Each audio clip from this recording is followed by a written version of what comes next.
पाकिस्तान आखिर कैसे बना इतना ताकतवर देश?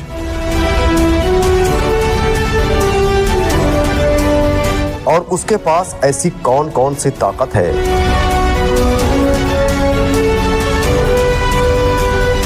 जिसके दम पे वो आज अमेरिका और ईरान जैसे देशों के बीच समझौता करवाने की स्थिति में दिखाई देता है। साथ ही ये भी समझेंगे कि आखिर पाकिस्तान के पास ऐसी कौन सी ताकत है जिसके दम पर वो बार बार भारत जैसे इतने शक्तिशाली देश से टकराने की हिम्मत करता है। And maintain high the honor and prestige of Pakistan as one of the greatest nations of the world. दोस्तों, दुनिया में कुछ देश ऐसे हैं जो अपनी अर्थव्यवस्था, टेक्नोलॉजी या जनसंख्या की वजह से ताकतवर कहलाते हैं, लेकिन कुछ देश ऐसे भी हैं जिनकी सबसे बड़ी पहचान उनकी सेना और युद्ध क्षमता बन जाती है। पाकिस्तान भी उन्हीं देशों में से एक है, जहां एक ऐसा देश जो बार बार राजनीतिक संकटों, आतंकवाद, आर्थिक गिरावट और अंतर्राष्ट्रीय दबावों से जूझता रहा, लेकिन इसके बावजूद आज भी दक्षिण एशिया की सबसे बड़ी सैन्य शक्तियों में गिना जाता है। पाकिस्तान की सीमाएं भारत, चीन, अफगानिस्तान और ईरान जैसे बेहद अहम देशों से जुड़ी हुई है और यही लोकेशन उसे दुनिया की सबसे संवेदनशील ज्योग्राफिकल पोजीशन में खड़ा करती है। 1947 में जब पाकिस्तान बना था, तब उसके पास न मजबूत अर्थव्यवस्था थी, न भारी उद्योग, न आधुनिक हथियार और न ही कोई स्थिर व्यवस्था। लेकिन कुछ ही दशकों में वही पाकिस्तान परमाणु हथियारों वाला देश बन गया। आज पाकिस्तान के पास दुनिया की बड़ी सेनाओं में से एक मौजूद है। आधुनिक मिसाइल सिस्टम है, परमाणु हथियार है, चीन जैसा शक्तिशाली सहयोगी है और ऐसी सेना है जिसने दशकों तक युद्ध और संघर्षों का अनुभव हासिल किया है। लेकिन सवाल यह है कि आखिर पाकिस्तान इतना ताकतवर बना कैसे? कैसे एक आर्थिक रूप से कमजोर देश आज भी भारत जैसे विशाल देश को लगातार चुनौती देता रहा है? और क्या आने वाले समय में पाकिस्तान अपनी ताकत को और बढ़ा पाएगा? इसी कड़ी में आज हम विस्तार से समझेंगे पाकिस्तान कैसे बना इतना ताकतवर देश। पाकिस्तान की ताकत की जड़ें कहाँ हैं? 1947 में भारत के विभाजन के साथ पाकिस्तान का जन्म हुआ, लेकिन जन्म के समय पाकिस्तान की हालत बेहद कमजोर थी। उसके पास सीमित संसाधन थे, उद्योग लगभग न के बराबर थे और न सेना भी पूरी तरह व्यवस्थित थी। भारत के मुकाबले पाकिस्तान आर्थिक और सैन्य दोनों मामलों में काफी पीछे था, लेकिन पाकिस्तान की शुरुआत से ही एक सोच थी, सुरक्षा ही अस्तित्व है। भारत के साथ कश्मीर विवाद ने पाकिस्तान को शुरू से ही रक्षा केंद्रित राष्ट्र बना दिया। यही कारण था कि पाकिस्तान ने अपने शुरुआती वर्षों से ही सेना को सबसे ज्यादा महत्व दिया। 1950 के दशक में पाकिस्तान ने अमेरिका के साथ सैन्य गठबंधन शुरू किया। सीटू और सेंटो जैसी संधियों के जरिए पाकिस्तान को अमेरिकी हथियार, ट्रेनिंग और आर्थिक सहायता मिलने लगी और पाकिस्तान उसकी रणनीति का अहम हिस्सा बन गया। इसी दौरान पाकिस्तान ने अपनी सेना को आधुनिक बनाना शुरू किया। अमेरिकी टैंक, लड़ाकू विमान और आधुनिक हथियार पाकिस्तान की सेना में शामिल होने लगे। इसके बाद भारत के साथ हुए 1948, 1965 और 1971 के युद्धों में पाकिस्तान की सेना को बेहद अनुभवी बना दिया। लगातार युद्धों और सीमा तनाव ने पाकिस्तान को ऐसा देश बना दिया जहां सेना सिर्फ सुरक्षा बल ही नहीं रही, बल्कि राष्ट्रीय पहचान का हिस्सा बन गई।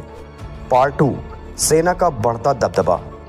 पाकिस्तान की सबसे बड़ी ताकत उसकी सेना है। दुनिया के बहुत कम देशों में सेना का प्रभाव इतना ज्यादा देखने को मिलता है जितना पाकिस्तान में दिखाई देता है। पाकिस्तान में अब तक कई बार सैन्य तख्ता पलट हो चुके हैं। जनरल अयूब खान, जनरल जियाउल हक और जनरल परवेज मुशर्रफ जैसे सैन्य शासकों ने सीधे देश पर शासन किया, लेकिन इन सैन्य शासकों के दौर में पाकिस्तान की सेना ने सिर्फ हथियार ही नहीं बढ़ाए, बल्कि देश की राजनीति, अर्थव्यवस्था, उद्योग और विदेश नीति पर भी अपनी पकड़ मजबूत कर ली। आज पाकिस्तान में सेना सिर्फ बॉर्डर की रक्षा नहीं करती, बल्कि कई बड़े उद्योग, real estate project, banking network और व्यापारिक संसाधनों पर भी उसका प्रभाव माना जाता है। पाकिस्तान आर्मी को वहाँ सिर्फ एक सैन्य संस्था नहीं, बल्कि स्टेट विद इन स्टेट यानी राज्य के भीतर एक और राज्य कहा जाता है। जब भी पाकिस्तान में राजनीतिक संकट आता है, जनता का एक बड़ा वर्ग सेना को स्थिरता का प्रतीक मानता है। यही कारण है कि पाकिस्तान की ताकत का सबसे बड़ा आधार उसकी सेना ही है। पार्ट 3, पाकिस्तान का परमाणु ताकत बनने का सफर। 1971 का युद्ध पाकिस्तान के इतिहास का सबसे बड़ा झटका था। इसी युद्ध में पूर्वी पाकिस्तान अलग होकर बांग्लादेश बन गया। इस हार ने पाकिस्तान को अंदर तक हिला दिया। इसके बाद पाकिस्तान ने तय किया कि अब उसे हर हाल में परमाणु शक्ति बनाना है। 1974 में जब भारत ने पोखरण में अपना पहला परमाणु परीक्षण किया, तब पाकिस्तान के प्रधानमंत्री जुल्फिकार अली भुट्टो ने कहा था, हम घास खाएंगे लेकिन अपना एटम बम जरूर बनाएंगे। इसके बाद पाकिस्तान ने गुप्त परमाणु कार्यक्रम शुरू किया। डॉक्टर अब्दुल कदीर खान इस मिशन के सबसे अहम चेहरे बने। पाकिस्तान ने यूरेनियम इंक्रीचमेंट टेक्नोलॉजी हासिल की और तेजी से परमाणु कार्यक्रम को आगे बढ़ाया। आखिरकार मई 1998 में पाकिस्तान ने बलूचिस्तान के चगाई पर्वतों में अपने परमाणु परीक्षण किए। पूरी दुनिया हैरान रह गई क्योंकि अब पहली बार कोई मुस्लिम देश आधिकारिक रूप से न्यूक्लियर पावर बन चुका था। आज पाकिस्तान के पास अनुमानित 170 से अधिक परमाणु वॉरहेड्स मौजूद है और यही उसकी सबसे बड़ी रणनीतिक ताकत मानी जाती है। पार्ट 4, पाकिस्तान की मिसाइल ताकत। पाकिस्तान ने सिर्फ परमाणु हथियार ही नहीं बनाए बल्कि उन्हें पहुंचाने के लिए आधुनिक मिसाइल सिस्टम भी तैयार किए। आज पाकिस्तान के पास छोटी दूरी से लेकर लंबी दूरी तक की कई बैलिस्टिक और क्रूज मिसाइलें मौजूद हैं। शाहीन सीरीज पाकिस्तान की सबसे खतरनाक बैलिस्टिक मिसाइलों में गिनी जाती है। इसकी अलग अलग वेरिएंट भारत के कई बड़े शहरों तक पहुँचने की क्षमता रखते हैं। गौरी मिसाइल लगभग 1500 किलोमीटर तक मार कर सकती है, जबकि शाहीन थर्ड की रेंज लगभग 2750 किलोमीटर तक बताई जाती है। इसके अलावा नसर मिसाइल पाकिस्तान की टैक्टिकल न्यूक्लियर का हिस्सा है। इसे छोटे युद्ध क्षेत्र में इस्तेमाल करने के लिए तैयार किया गया है। बाबर क्रूज मिसाइल पाकिस्तान की ऐसी मिसाइल है जिसे जमीन, समुद्र और कुछ प्लेटफॉर्म से लॉन्च किया जा सकता है। इन मिसाइलों का सबसे बड़ा उद्देश्य सिर्फ हमला करना ही नहीं बल्कि दुश्मनों पर रणनीतिक दबाव बनाए रखना है। यही वजह है कि पाकिस्तान अपनी मिसाइल ताकत को लगातार आधुनिक बना रहा है। पार्ट 5, पाकिस्तान एयरफोर्स की कितनी ताकत है। पाकिस्तान एयरफोर्स यानी PAF को दुनिया के सबसे प्रोफेशनल एयरफोर्स में से एक माना जाता है। हालांकि भारत के मुकाबले पाकिस्तान की एयरफोर्स आकार में छोटी है, लेकिन उसने सीमित संसाधनों के बावजूद खुद को काफी आधुनिक बनाया है। PAF के पास कई आधुनिक लड़ाकू विमान मौजूद हैं, जिसमें सबसे अहम है JF-17 थंडर। ये विमान पाकिस्तान और चीन ने मिलकर विकसित किया है।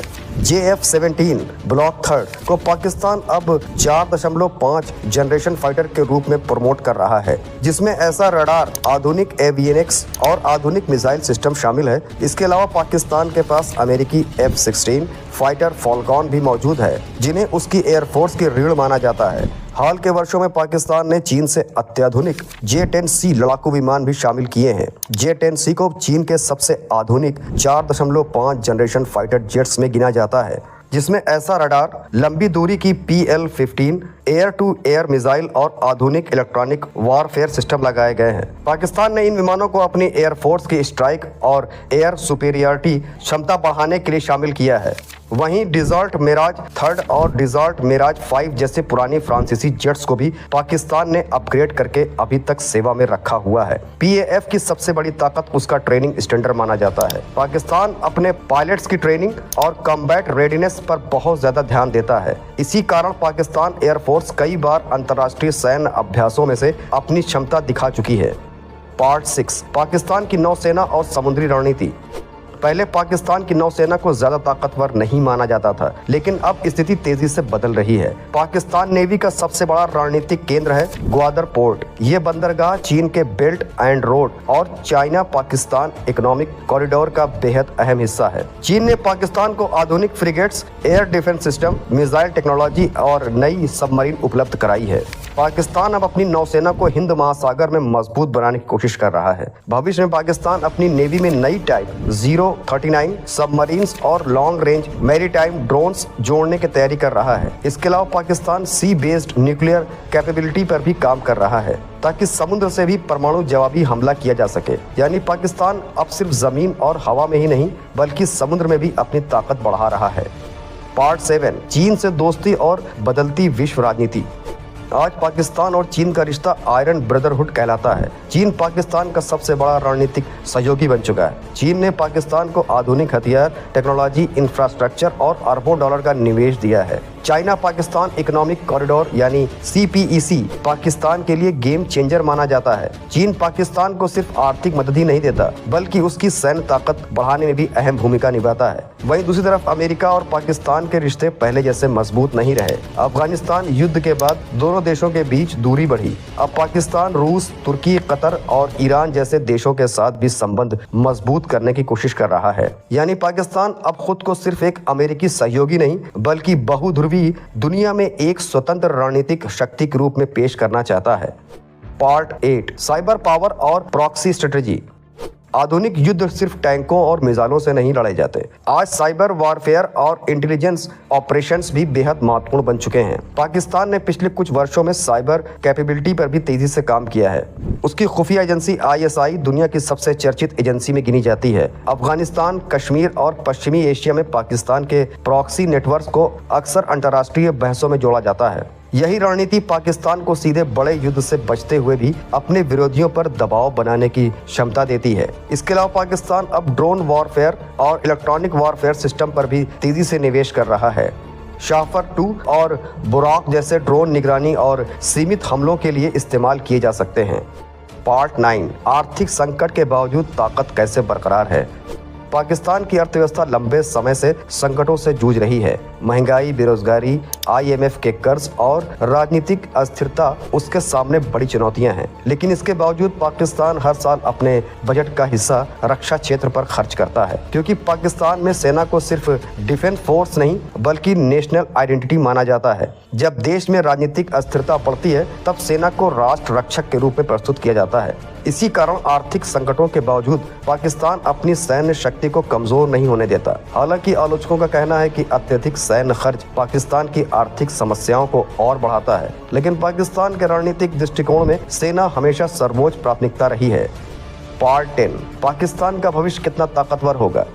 2026 तक पाकिस्तान के पास लगभग 6.5 लाख एक्टिव सोल्जर्स, लाखों रिजर्व ट्रूप्स, हजारों टैंक, सैकड़ों लड़ाकू विमान, आधुनिक मिसाइल सिस्टम और 170 से अधिक परमाणु वॉरहेड्स मौजूद माने जाते हैं। इसके अलावा पाकिस्तान तेजी से drone technology, missile command, space program और आर्टिफिशियल इंटेलिजेंस आधारित वॉरफेयर सिस्टम पर भी काम कर रहा है। लेकिन पाकिस्तान के सामने चुनौतियां भी कम नहीं हैं। आर्थिक संकट, आतंकवाद, राजनीतिक अस्थिरता और बढ़ता अंतर्राष्ट्रीय दबाव उसके भविष्य को कठिन बना सकते हैं। आज पाकिस्तान एक विरोधाभास बन चुका है। एक तरफ आर्थिक कमजोरी, दूसरी तरफ परमाणु शक्ति, एक तरफ आंतरिक अस्थिरता, दूसरी तरफ शक्तिशाली सेना। लेकिन इसमें कोई शक नहीं कि पाकिस्तान ने सीमित संसाधनों के बावजूद दुनिया को दिखा दिया कि रणनीतिक लोकेशन, सैन्य फोकस और दृढ़ संकल्प किसी भी देश को बड़ी ताकत बना सकते हैं। अब सबसे बड़ा सवाल यही है, क्या आने वाले वर्षों में पाकिस्तान अपनी ताकत को स्थिरता और विकास के लिए इस्तेमाल करेगा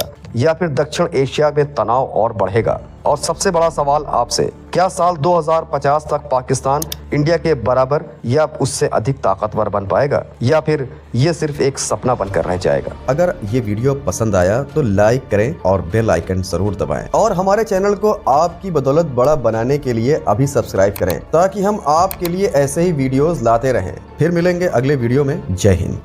अगर आप भारत पर पाकिस्तान का रिएक्शन देखना और सुनना पसंद करते हैं तो हमारे चैनल उज़ैर क्रिकेट को लाजमी सब्सक्राइब करें। आपसे अगली वीडियो में मुलाकात होगी, तब तक के लिए अल्लाह हाफ़िज़।